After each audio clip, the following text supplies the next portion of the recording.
All right, let's build a little bit more on what we just learned. We're going to go ahead and we're going to make this page a little bit smarter. So currently, when you click the I agree button, the oath disappears and a new message displays.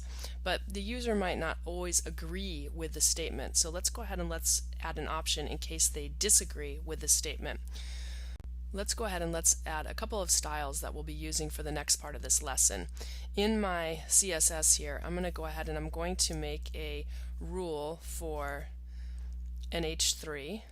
So I'm just going to stick this up by the H2 because it makes the most sense to keep these kind of in the same area. And then we'll go ahead and we'll define the rule. We're going to go ahead and define a color. And the color that we're going to be using is kind of a tealish color, so we'll go ahead and use 099. And I'm going to also add a border on the bottom, and we'll have the border be dashed, we'll have it be 2 pixels, and we'll go ahead and use that same color, the 099 teal color that we specified for the color of the H3. The other thing that I'm going to modify is up here I have a rule that just kind of we randomly applied to paragraphs, H1s, H2s, and H3s, which adds a padding on the bottom of 15 pixels. That's going to be a little bit too much for what we're going to be doing, so I'm just going to add the padding on the bottom to be something a little bit less. And because this rule becomes after, and because of how the cascade works, this will now override the rule that we specified up above. We could also remove it from this rule, but I'm just going to leave it in here for now. Alright, so we're going to go ahead and save our HTML page, and now let's go into our jQuery and let's think about what we want to have happen. So ultimately, we want to create a disagree button so that if the user doesn't agree, they'll have the option to then press that. So we're going to basically use the same code that we used up here to create the disagree button. I'm going to go ahead and make sure I insert this after this function has terminated. So I'll just insert it down here. And I'm going to go ahead and create another input type button with a value of disagree, I disagree. And we're going to change the ID of the button from button yes to button no, we'll call it. And let's go ahead and keep inserting this after oath. So if we save our page and we look in the browser, let's see how the page has been modified. You can see that now I have a I disagree button. You'll notice that the I disagree button comes before the I agree button. And this is typical of jQuery. The reason that it comes before is because it was the last thing that was added into our jQuery statement. If you wanted I agree to become first, then we would just flip-flop these.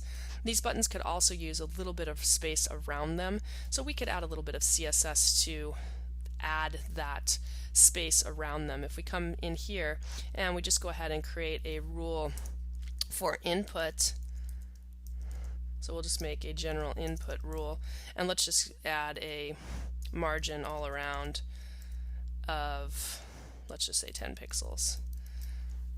If I save my page and refresh it, now we'll get a little bit more spacing so those buttons look a little bit better. I'm not going to worry about flip-flopping these right now. After we're done, we can flip-flop them so that I agree becomes, comes first in the listing, but we'll just leave it like now, like it is for right now.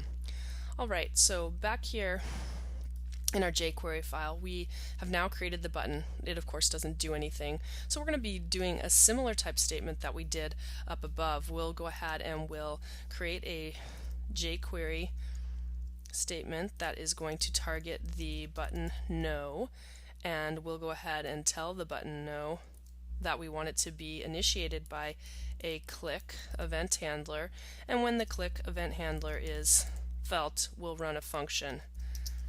So just like what we did before, and I'm just going to close the statement while I'm at it. So what do we want to have happen in this particular function? Well, it would make sense that we probably remove, once they click I disagree, we're going to want to display a different message, and we're also going to want to remove the disagree button. So let's go ahead and let's add those things now.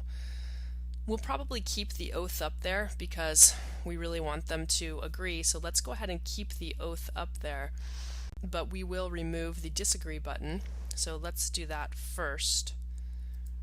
I'm going to go ahead and use our keyword of this and just tell it to .remove, just like we did up above.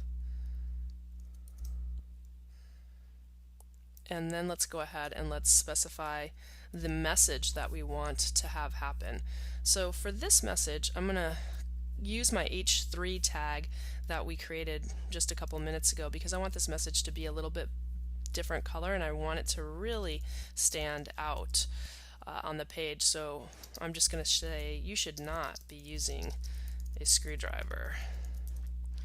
And let's say do some thinking and try again tomorrow. So that's the message that we want to display, and we'll go ahead and we'll close our H3, close our parentheses, and then where do we want this message to be inserted? Well, it's probably going to make the most sense to insert this maybe before the oath instead of after the oath, so that then the user's eye would be led down into the oath and hopefully they would read it again or something like that. So let's use the dot, and we'll use the insert before method this time, and we're going to tell it to insert before what? Well, we want it to insert before the oath. Alright, so that's going to be our statement right there. Let's save this page and let's give it a test in the browser. So here's both our buttons. When they click I disagree, you can see that the disagree button does disappear. Now the agree button is still there, which might be kind of weird, so maybe we want to get rid of that too. And you can see our new message. You should not be using a screwdriver. Do some thinking and try again tomorrow. I guess I misspelled thinking right there, so we'll fix that as well. Let's fix that and let's get rid of the button, the I agree button. So I'm going to go ahead and get rid of that, and then we'll go ahead and get rid of the button. I'm just going to put it after I get rid of the no button because it makes more sense to group it that way to me, but the order doesn't really matter. You could put it, before or after, it doesn't matter. So I'll go ahead and let jQuery know what it is that I want to get to target. So I'm going to target the button yes, and I'm just going to add the .remove method on this. And when we test it in our browser and I click I disagree, you can see that the new message displays, and it's nice that it's a different color because it really draws your attention right to that portion. The oath is still there so they can review the oath, and then both the buttons disappear. So that looks good. It's working the way we want it for the I disagree button. Let's check and see what happens now with the I agree button. When we click the I agree button, it still is displaying what we want, but we have this I disagree button still there. So let's get rid of that as well. So we're just going to come back up here and we'll just tell it to, in addition to removing itself, to also remove the I disagree button. So we'll go ahead and target that.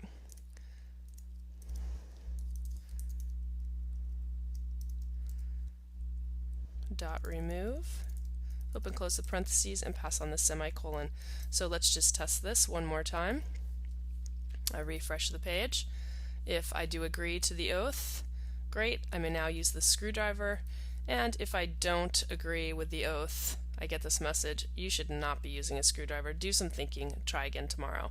And here's the oath to review. And the very last thing I want to show you is how we can just make those buttons display in the opposite order. It's really easy to do. We'll just go into our code and I'm just going to select the disagree function, everything that has to do with the disagree button, and cut it from the page. And then I'm just going to go ahead and input that into my document first. So it will be the first thing, and then that basically is going to allow it to be rendered on the page first. So if we just get rid of that, flip-flop those, and save the page, and then go to the browser and refresh the browser, you can now see how it says I agree first and then I disagree. So it's a little bit counterintuitive that it works that way, but just remember that whatever you create first in your jQuery is the item that will display last in the list. So it's a little bit backwards, but keep that in mind and you'll be able to straighten out and make your page look exactly how you want it to look. So it's a pretty powerful feature. We're able to, depending on what the user does, create various content that will display or not display depending on the choices of the user. It's really exciting that you can do this so easily using your jQuery.